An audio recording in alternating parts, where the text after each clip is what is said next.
Joining us, it is Friday night with some insight on the mayor's race, and as much as we can fit in here, WGN political analyst Paul Lisnek. Hey guys, and after the debate, we'll talk about it. Well, yeah, absolutely. Well, let's keep our attention on the mayor's race here. 2 weeks to go, a little over. Many of the former candidates came out with their endorsements. We still haven't heard an endorsement from the mayor herself, Mayor Lori Lightfoot here. Are you anticipating one? And are there any other big endorsements you think that are still out there to get? So, listen, she can always surprise you, and she could endorse. But there's a part of me that thinks that maybe she's not going to, just to stay out of the phrase, since she was a candidate, kind of a bitter ending. One could have made the same argument for Chuy Garcia, but I think Brandon Johnson sort of aligns more with his views than Paul Vallas. But as you've been reporting, and Mike Lowe reported, look, they're both gathering the endorsements. The question is, how much does any of this matter? Now, if Mayor Lightfoot got behind somebody, the people who love Mayor Lightfoot might listen to that and she is an elected official and take it in that direction, but there may be other people who that might turn off. And I think the mayor's aware of that. Bottom line is, I think Vallas was right when he said people vote the issues, people will vote the issues. And unless they don't know what to do, the odds of them saying, I think I will support somebody just because somebody endorsed them, I don't think the odds are as high for that as the issues themselves. Big week for the SAFE-T Act, specifically the cash bail provision. The state and the Act's challengers making their case to the state Supreme Court.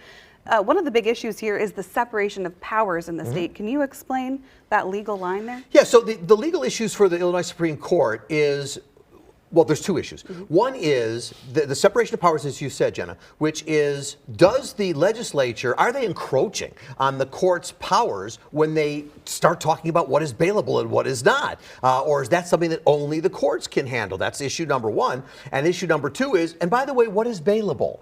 If the word bailable or surety appears in the Constitution, well, then doesn't that require that there be a bail? It's something, you can't call something bailable if there's no bail. Of course, the response to that is no. It doesn't mean no bail is a form of bailability. So there's a response to all of that. Look, the court at this point has more Democrats than Republicans on it. Not that people vote by party, but it may give us a shade to which way they are leaning.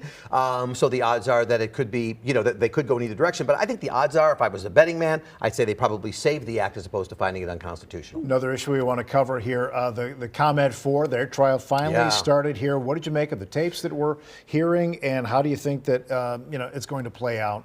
The defense said, well, this is how you play politics. Well, first of all, Ray, what's fascinating is because we were told initially by the judge, no, you can't have these tapes because they're too kind of explosive. And what happens? Then the ruling comes, okay, yes, you're going to have these. So we get to hear them.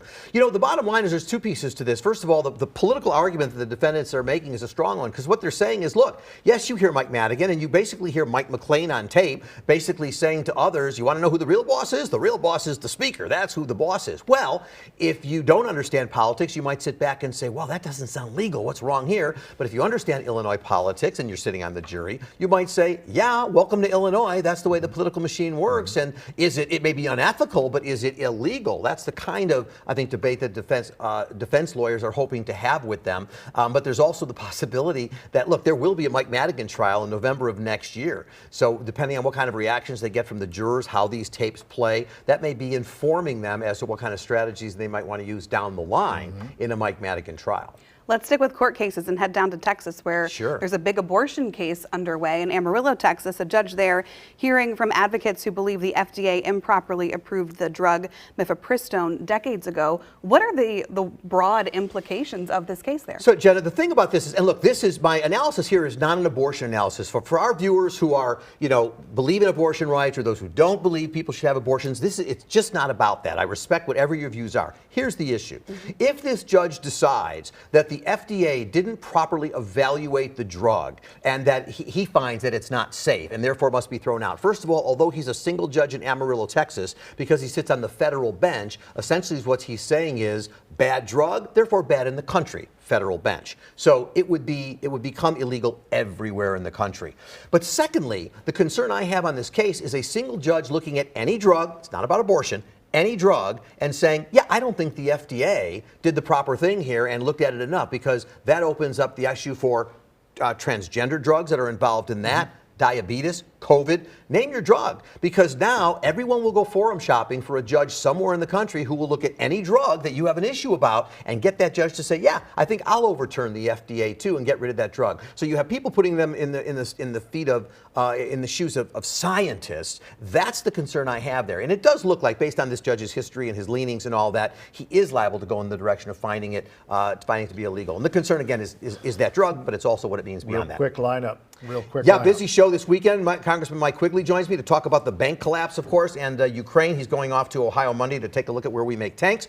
Representative Cam Buckner will talk about ranked choice voting in the city and whether we should have it in the city of Chicago. And City Treasurer Melissa Conyers-Irvin will join me to talk about if you're a small business, if you want to own a home, the City Treasurer's office actually impacts you. And what about all those migrants who are coming here who need help? Her office assists them. All of that covered on Sunday morning at 9 o'clock. Looking forward to it. Thank you, Paul. Thanks. Oh, I'll be waking you up. You'll be watching.